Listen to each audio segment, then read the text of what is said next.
Boa noite a todos, que Jesus nos abençoe. A palestra da noite de hoje, ela tem como tema: Senhor, o que queres que eu faça? Toda a fala da nossa irmã Rosana Júlia Martins será toda pautada em cima dos ensinamentos do Cristo Jesus. Então, meus irmãos, vamos orar? Nesse momento tão especial da palestra, vamos, nesse momento, mentalizar a figura fraterna e bondosa de Jesus, o nosso irmão amigo, rogando a Ele todas as sortes de paz, de bênção, de fraternidade e de bondade. Nesse momento tão especial da palestra, estamos todos ligados num só sentimento e num só coração. Nesse momento, que só o Espírito Santo de Deus possa nos fazer companhia. Que Jesus ainda possa abrir o nosso canal da inteligência para que absorvamos tudo que a nossa irmã Rosana vai falar para a gente. Que nesse momento possamos estar dentro de um abraço fraterno de Jesus, esperando a nossa irmã Rosana falar com a gente. Senhor Jesus, querido amigo, que o Senhor possa ainda, Jesus, abrir ainda mais o coração e a mente da nossa amiga Rosana, para que o mentor dela intua a ela as melhores palavras e os melhores sentimentos para ela falar para a gente. Senhor Jesus, querido amigo, muita gratidão, Jesus, por sempre nos cuidar, nos abençoar, nos proteger, nos dar, Jesus, a paz tão buscada. Senhor Jesus, muita gratidão, sempre e sempre. E nesse momento ainda, Jesus, eu te convido, continue conosco, hoje, agora e sempre. Que assim seja, Jesus, graças a Deus. Boa noite a todos. Então é com imensa alegria que eu retorno novamente a esta cidade, a essa casa espírita que acolhe a gente com tanto carinho. E hoje o tema está ali, né? E para a gente iniciar, nós vamos ver um pequeno vídeo que vai mostrar o contexto histórico da época em que esta frase foi proferida. Na época por Saulo, né, que ele se transforma em Paulo depois da sua conversão aos ensinamentos de Jesus.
Saulo, por que me persegues?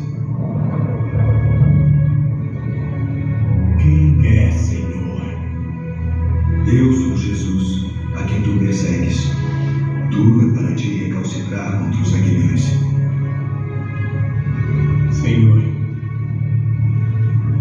que queres que eu faça?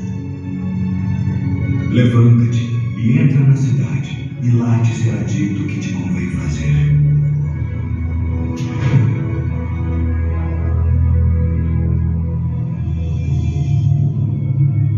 Ananias,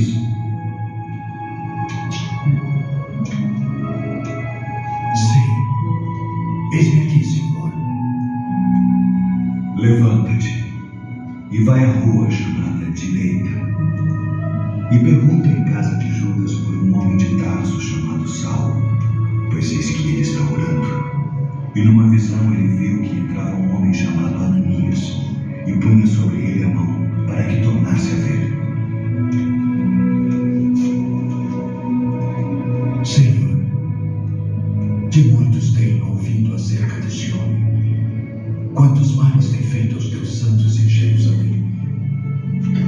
E aqui tem poder dos principais dos sacerdotes para prender a todos os que invocam o teu nome.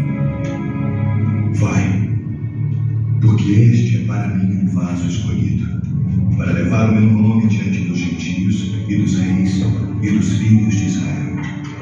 E eu lhe mostrarei o quanto deve padecer pelo meu nome.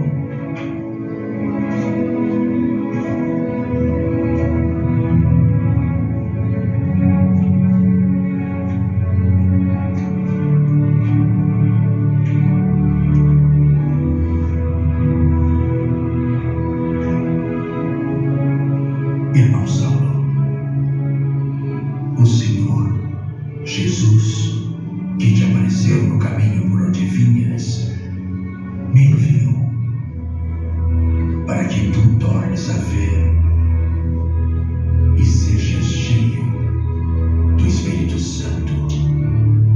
Irmão Saulo, recebas a tua visão.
Então, após a gente ver esse encontro de Paulo com Jesus às portas de Damasco, nos vem à mente que poucas frases representam tão bem a fidelidade à doutrina do Cristo como essa pergunta feita a Jesus pelo apóstolo Paulo.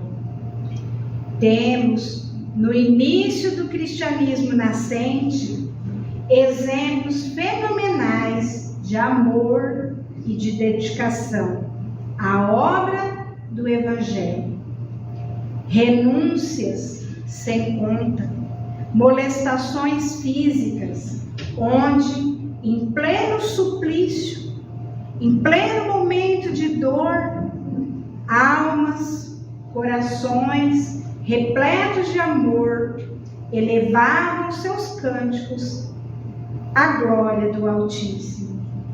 Relatados na história, podemos afirmar que grandes exemplos de fé e de coerência doutrinária como estes jamais foram registrados antes. E de todos os apóstolos desta nova doutrina nascente, podemos tecer inúmeros e profundos comentários, mas é em Paulo, o apóstolo e missionário, que vamos ressaltar nessa frase notável: Senhor, o que queres que eu faça?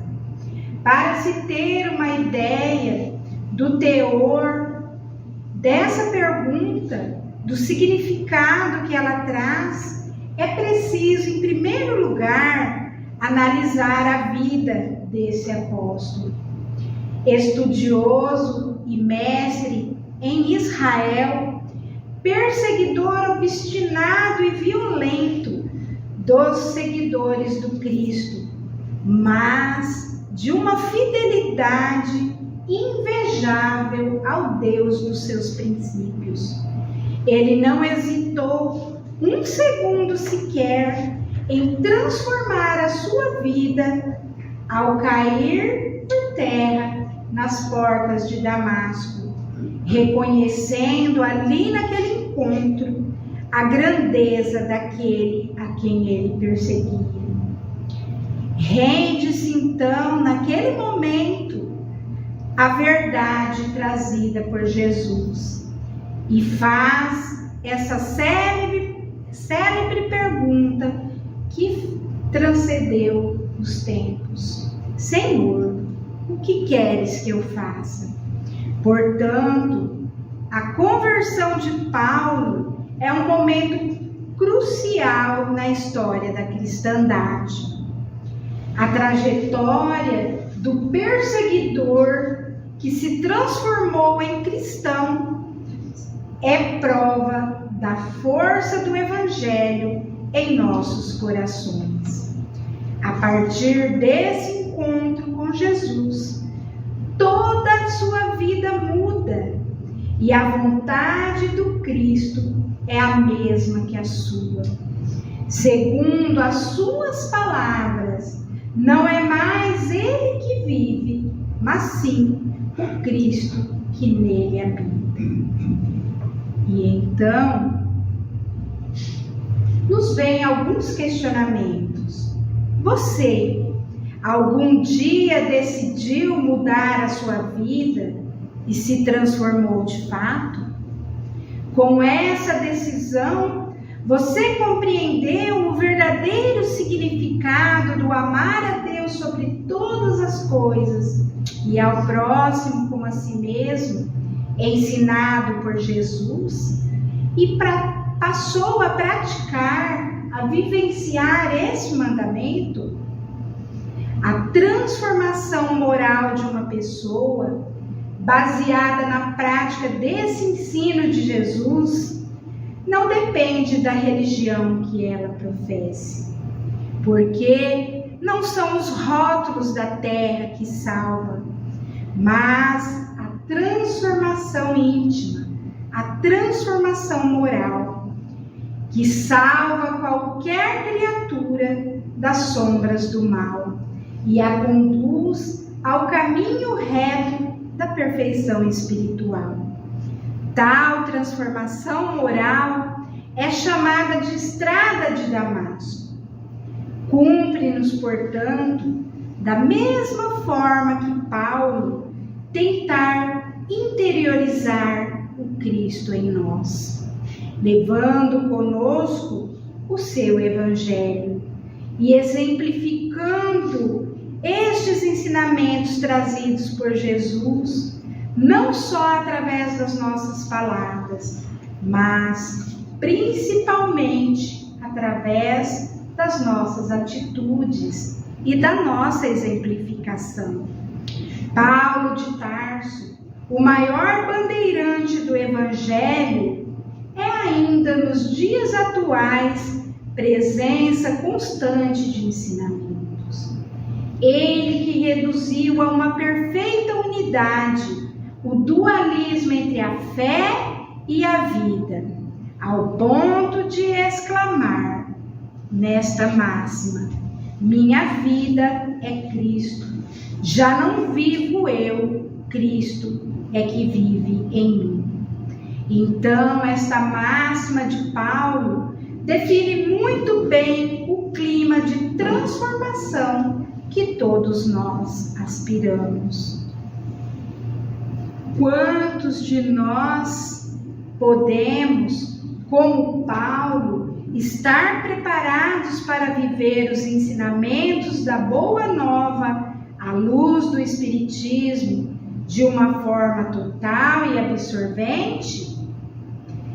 Quem já pode afirmar convictamente que já não vivemos mais, e sim o Cristo é quem em nós habita? E enfim, será que temos o desapego e a coragem suficientes para viver o Evangelho de Jesus em sua essência? Mas, por mais errados que nós sejamos, podemos sim realizar essa transformação moral, utilizando o poder da nossa vontade em sintonia com a mensagem de Jesus e do próprio Mestre Jesus. E a exemplo de Paulo, o apóstolo, que de perseguidor implacável transforma-se num dos maiores divulgadores do Evangelho de Jesus. Que possamos, a exemplo deste grande homem, realizar o máximo possível, o mais rápido possível, esse encontro maior com Jesus. E assim como ocorreu com o iniciado de Damasco, também perguntarmos a Jesus: Senhor, o que queres que eu faça? Ou seja, o que Jesus espera de mim? O que Jesus espera de nós?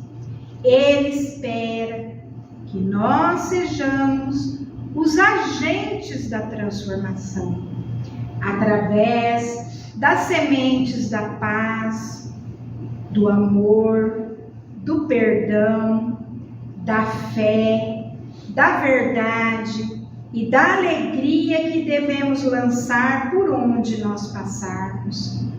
E que nós nos tornemos os instrumentos da divindade, na compreensão, no consolo e na caridade em favor daqueles que compartilham conosco as experiências terrenas. E que vivamos de uma forma consciente, sem automatismos, percebendo-nos como espíritos imortais que todos nós somos, e em processo de evolução contínua, e vivendo cada acontecimento, vivenciando todos os dias da nossa vida, em todos os momentos, o Evangelho de Jesus. Vejamos agora alguns ensinamentos e lições que a vida de Paulo nos deixa. Então, eu vou aqui trazer alguns ensinamentos, porque se fôssemos ver todos, ficaríamos a noite toda aqui falando e não conseguiríamos vencer todos os ensinamentos que Paulo nos deixou. Então, um deles que ele nos deixou foi o comprometimento. Por amor a Jesus e seus ensinamentos, Paulo se deixa perseguir, caluniar, escarnecer, flagelar e ser condenado à morte. Mas lega à humanidade o maior exemplo do que o verdadeiro cristão pode e deve realizar.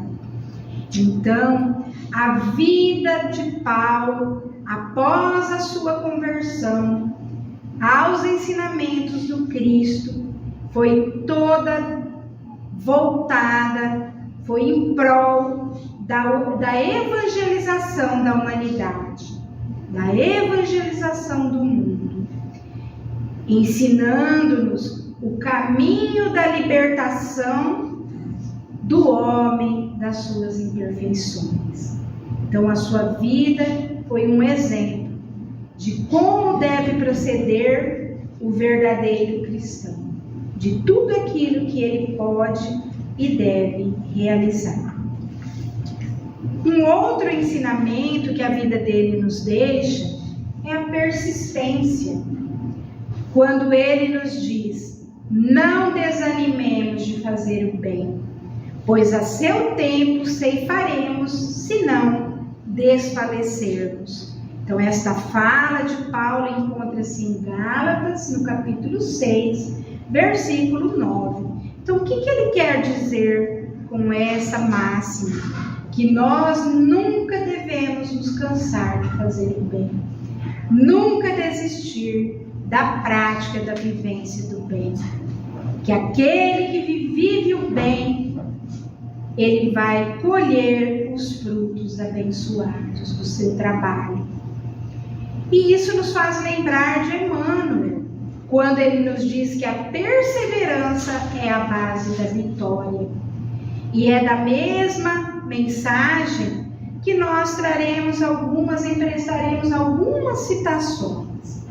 Quando Emmanuel nos diz: não te canses de fazer o bem.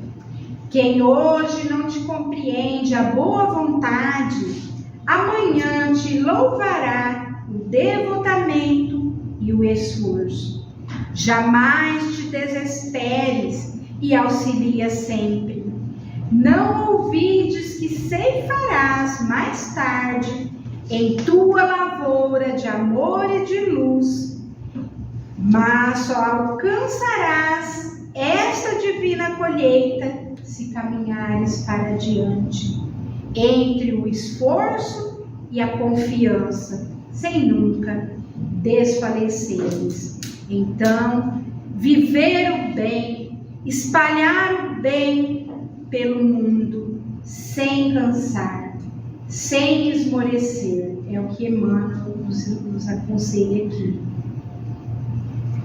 O próximo ensinamento que a vida deste grande apóstolo nos deixa é a fé. A fé para Paulo consistia em viver os ensinamentos e preceitos deixados por Jesus Cristo, transparentes e profundos, como ele os formulara e exemplificara, sem quaisquer rituais, oferendas ou sacrifícios, sem pompas ou ostentação, sem liturgias ou formalismo. Então, a fé, não precisamos de nada exterior para demonstrar que temos fé. Para demonstrar a nossa fé, basta que vivamos os ensinamentos do Cristo. E não precisamos de oferendas, nem de rituais, nem de formalismo, de ostentação, de sacrifícios, que naquele tempo era muito comum, sacrifício de animais, né? Não precisamos de nada disso. O que é importante é a vivência do Evangelho de Jesus. Paulo, então, nos ensina de que a fé, ela é algo que nasce no íntimo, no interior, para expressar-se no exterior. Logo, a fé que ele nos ensina é a fé ativa, a fé produtiva, pois há aquela também da figueira estéril que não dá frutos. Paulo fala exatamente da fé viva, aquela que os frutos dão testemunho da árvore, e se a árvore é boa, os frutos certamente serão bons. E se o coração do homem irradia a fé no Criador e a fé em si mesmo, a sua vida será um testemunho dessa fé. Portanto, cabe a cada um de nós estimular a fé, o brotar desta força grandiosa que é a fé em nossos corações, como uma verdadeira fonte de água inestancável, de água viva, da água viva que Jesus nos falava, usando do concurso da oração para nos fortalecermos nessa fé e manifestando-a através das nossas ações no bem perante o nosso próximo. Somente assim os frutos do Espírito prevalecerão sobre os interesses da carne, e nossa vida proporcionará uma colheita de bênçãos, não só para nós mesmos, como também para todos aqueles que convivem conosco. Na carta aos Hebreus, Paulo de Tarso afirmou que a fé é o firme fundamento das coisas que se esperam. E quando ele diz essas coisas que se esperam, ele se refere à esperança, que é um outro ensinamento que a vida dele nos deixa. A esperança em Paulo está intimamente ligada à fé, que por sua vez vem do testemunho daqueles que viram e falaram com um ser oficialmente, entre aspas, morto. Então, a ressurreição do Cristo é o argumento de Paulo decisivo em relação à esperança. Na estrada de Damasco, ele viu o Cristo vivo e recoberto de uma luz muito intensa, que o cegou momentaneamente, por alguns dias. E ele pôde comprovar ali que Cristo, depois de estar morto, aparece para ele. E essa foi uma descoberta muito importante, retumbante para Paulo. Descobrir que o ser não morre. Descobrir a grandiosidade da imortalidade e também da existência de um outro corpo leve, sutil, luminoso, que permite a sobrevivência do ser num outro plano, a sobrevivência do espírito, e que o Espiritismo veio nos ensinar que esse corpo é o perispírito. E também, com esse encontro de Paulo na estrada de Damasco, ele veio descobrir que existe um reino de glórias e de paz, de grandes alegrias à espera de cada um de nós, e de que é preciso aceitar as leves tribulações do caminho, do momento que passa, como ele afirmava, em troca de um enorme caudal de glória eterna. Então, o que ele quis dizer com isso? Que as tribulações que nós vivemos, elas passam, elas são rápidas diante da eternidade, da imortalidade do ser.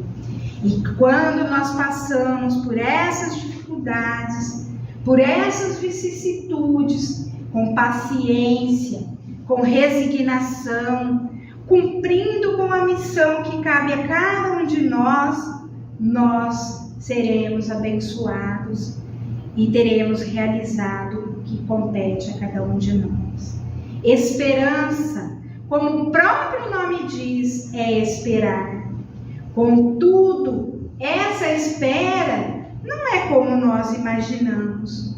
O Espiritismo nos esclarece que o propósito da vida física é o trabalho do aperfeiçoamento moral e espiritual, e também o trabalho para servir. E a passividade não entra nesse quesito. É preciso se mexer, se movimentar.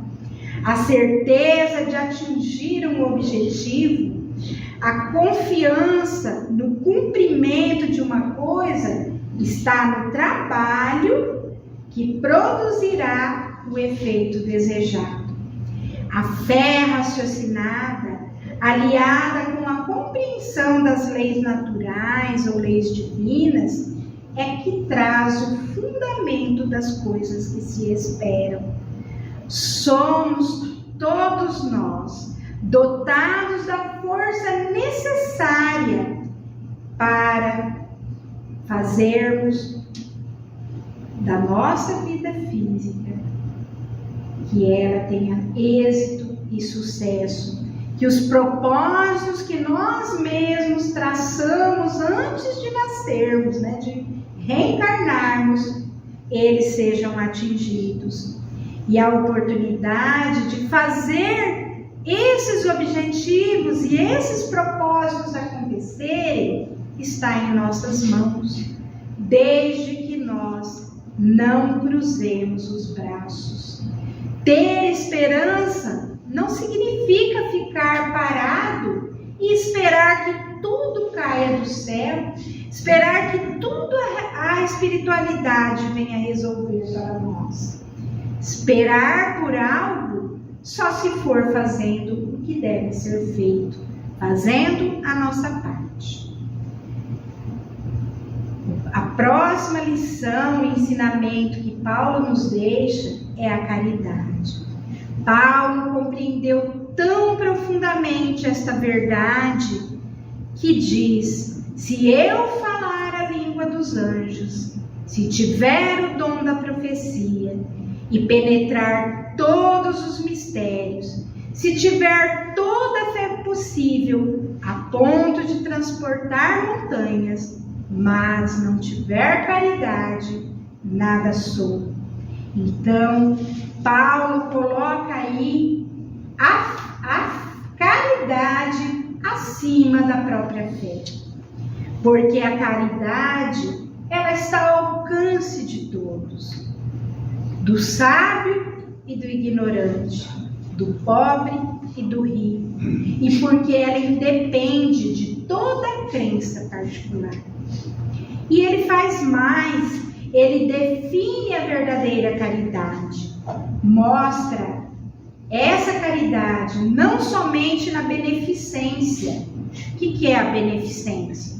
É doar um alimento àquele que tem fome, é doar um agasalho àquele que tem frio, um remédio àquele que está doente.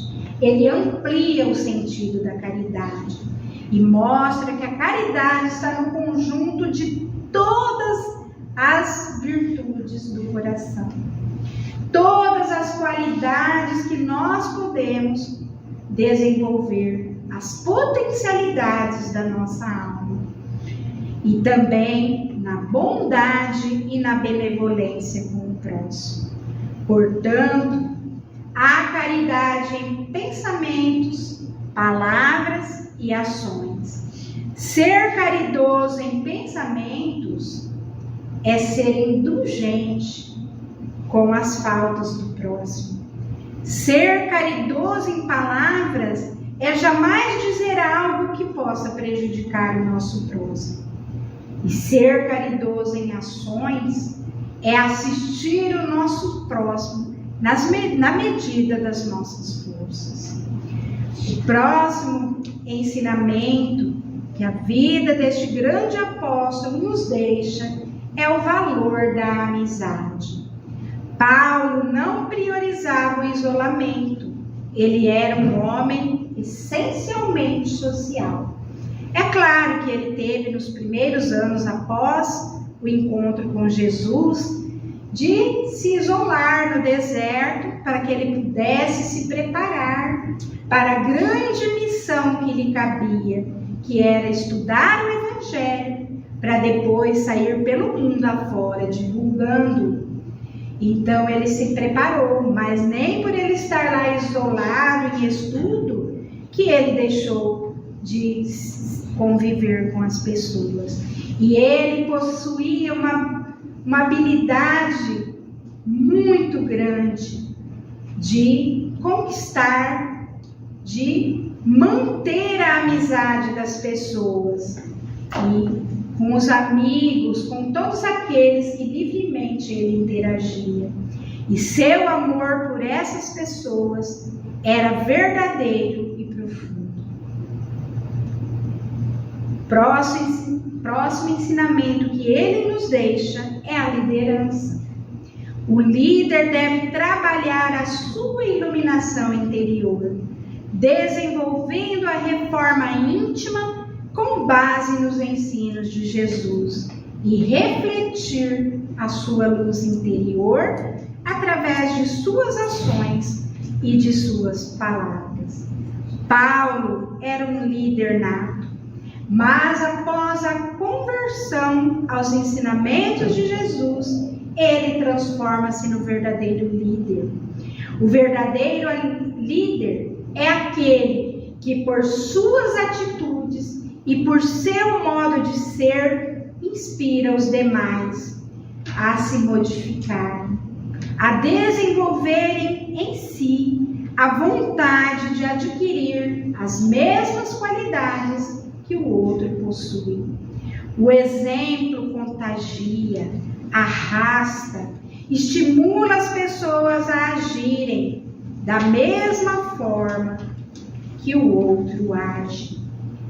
Ele buscava primeiramente a sua evolução moral, por isso foi seguido.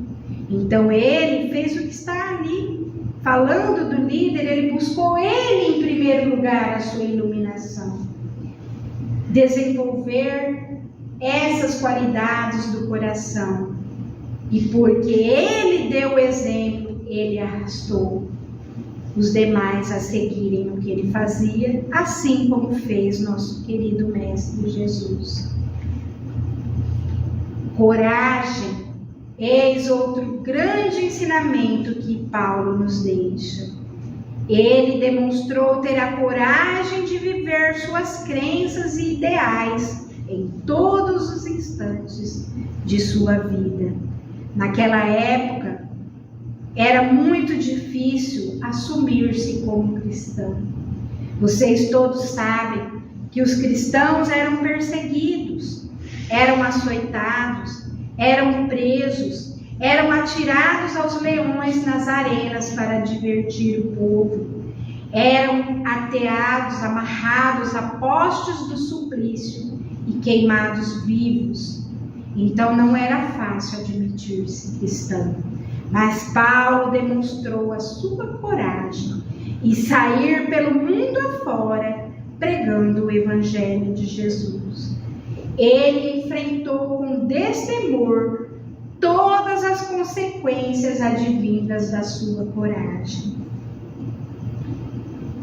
E a última qualidade que nós veremos hoje é o poder do Evangelho para transformar vidas. Em sua essência, o Evangelho representa o mais elevado código de conduta ética existente na humanidade. O Evangelho é a fonte de preceitos morais. Seu conteúdo nos aponta o caminho da sabedoria, da paz, do progresso espiritual.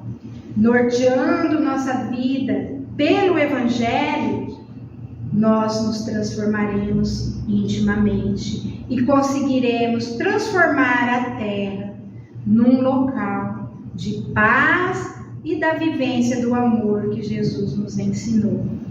Transformar o nosso mundo num local de extrema prosperidade. A própria vida de Paulo nos comprova o poder transformador do Evangelho.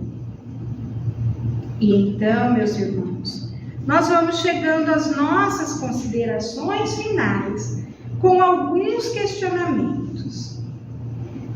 quando nós decidiremos em verdade seguir o Cristo, no caminho trilhado com as pegadas da fraternidade legítima, quando pegaremos no arado e não olharemos mais para trás.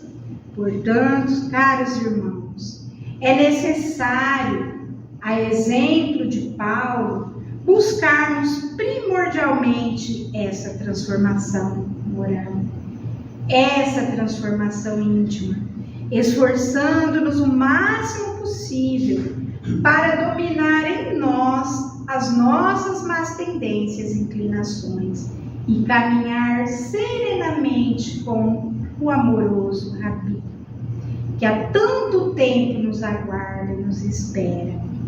Deus nos oferece sempre as oportunidades de desenvolver dons e virtudes que ainda jazem adormecidas no nosso íntimo, no nosso espírito, esperando o esforço de cada um de nós para desabrocharem. A vida, pois, é a oportunidade abençoada de desenvolver virtudes morais e dons intelectuais. Por isso mesmo, ela nos oferece os embates, as dores, as dificuldades e os desafios. Serão sempre as oportunidades do aprendizado e do progresso. Pensemos em quantos de nós, após um momento de dificuldade, de sofrimento, de um processo doloroso, difícil, nós saímos mais fortalecidos, mais amadurecidos. É o aprendizado que se concretizou. A vida não é só feita dos aprendizados intelectuais ou físicos, também é das conquistas morais. O nosso progresso se dará quando nós conseguirmos o equilíbrio em desenvolvermos mente e coração. A mente, sintetizando as conquistas intelectuais, e o coração, as de ordem dos sentimentos, do desenvolvimento da moral em nós. A lição de humildade nos chegará quando nós aprendermos a calar. A paciência se desenvolverá quando nós aprendermos a esperar. Mas não é esperar de braços cruzados, é esperar o tempo certo para as coisas acontecerem, o tempo de Deus. E o perdão ganhará espaço em nós quando nós aprendermos a compreender que cada um de nós tem o seu tempo de despertar, que cada um de nós está num estágio evolutivo e muitas vezes nós queremos que o outro nos dê algo que ele ainda não tem, que ele ainda não está preparado para nos ofertar. Então, nós desenvolveremos o perdão quando nós compreendermos que cada um tem um grau evolutivo e que ele só pode dar aquilo que ele tem. Assim são as lições do coração. Enquanto o desenvolvimento intelectual se dá através dos livros, do estudo, nas escolas, nosso desenvolvimento moral se dá nos embates da vida. Por isso, Deus escolheu com esmerado cuidado a melhor família para o nosso aprendizado, a melhor cidade para o nosso progresso e as melhores condições de vida para as lições que nós precisamos. E Ele apenas espera que possamos, cada um de nós, bem aproveitarmos essas experiências, essas oportunidades que a vida nos oferece. Tomemos o cuidado para que não sejam lições perdidas, como o do estudante que frequenta a escola, mas não estuda, e que no final do ano tem que colher o triste resultado da reprovação e ter que começar tudo novamente no ano seguinte. Sejamos nós, cada um de nós, os bons alunos da escola da vida, para que ao final dessa existência possamos ter a mente e o coração transformados, enriquecidos pelas experiências bem-sucedidas. Que nossa bagagem intelectual e moral seja muito maior do que quando aqui adentramos os portais da vida física, dessa nossa atual vida física. Pensemos nisso e trabalhemos para que isso aconteça. Não precisamos mais perguntar ao Cristo o que devemos fazer. Nossa tarefa está claramente diante de nós. Não importa se nós não dispomos de uma tribuna, de um microfone, se nós não dispomos de uma coluna na imprensa, num jornal, numa revista, se nós não temos os recursos da mídia. Paulo também não os tinha. Haveremos sempre de dispor da atenção daqueles irmãos que ainda não tiveram a aventura de descobrir a alegria da paz obtida pelo conhecimento da verdade. Então, se alguns não quiserem nos ouvir, não faz mal. Passemos adiante, transmitindo sempre a palavra da esperança para aqueles que já estão maduros para ela. Por isso que Jesus dizia que não devemos dar pérolas aos porcos, né? Nós temos que trazer aquele que já está preparado. Também nas suas andanças pelo mundo, Paulo nem sempre teve êxito. Quantas vezes ele foi escorraçado das cidades que ele visitava. Muitas vezes foi preso, foi batido, açoitado, apedrejado e insultado, humilhado muitas vezes. Entre os judeus ortodoxos, ele era visto como um renegado desprezível.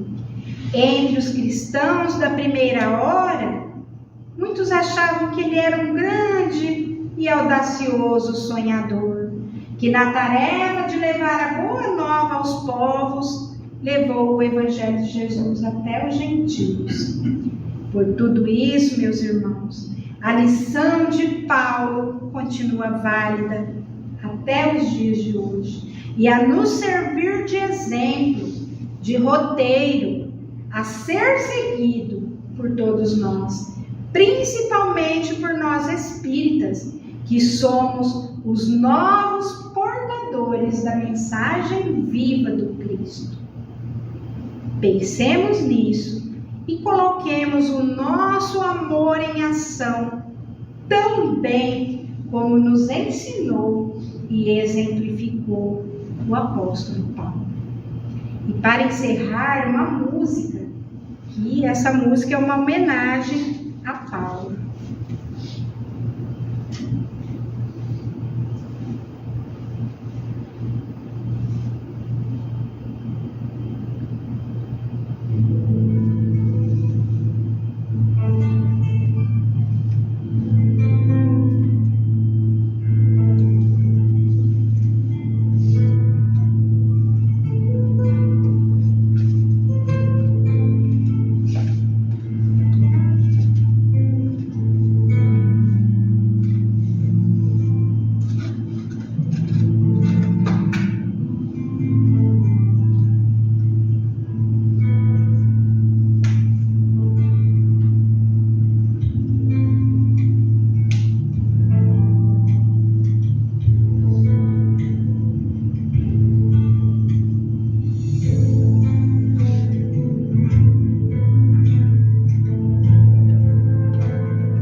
tem ânimo, porque como de mim testificaste em Jerusalém, assim importa que testifiques também em Roma.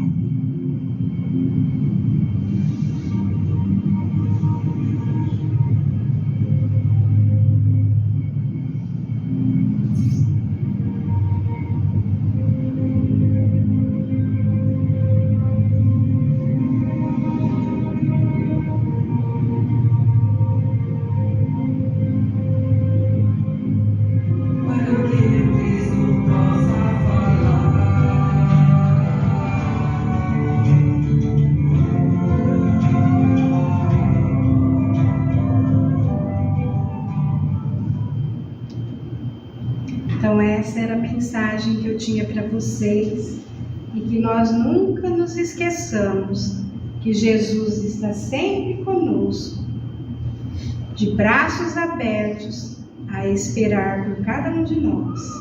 Então que nós, a exemplo de Paulo, cumpramos com a missão que cabe a cada um de nós, aceitando o convite de Jesus para o trabalho da nossa transformação e para o trabalho do bem.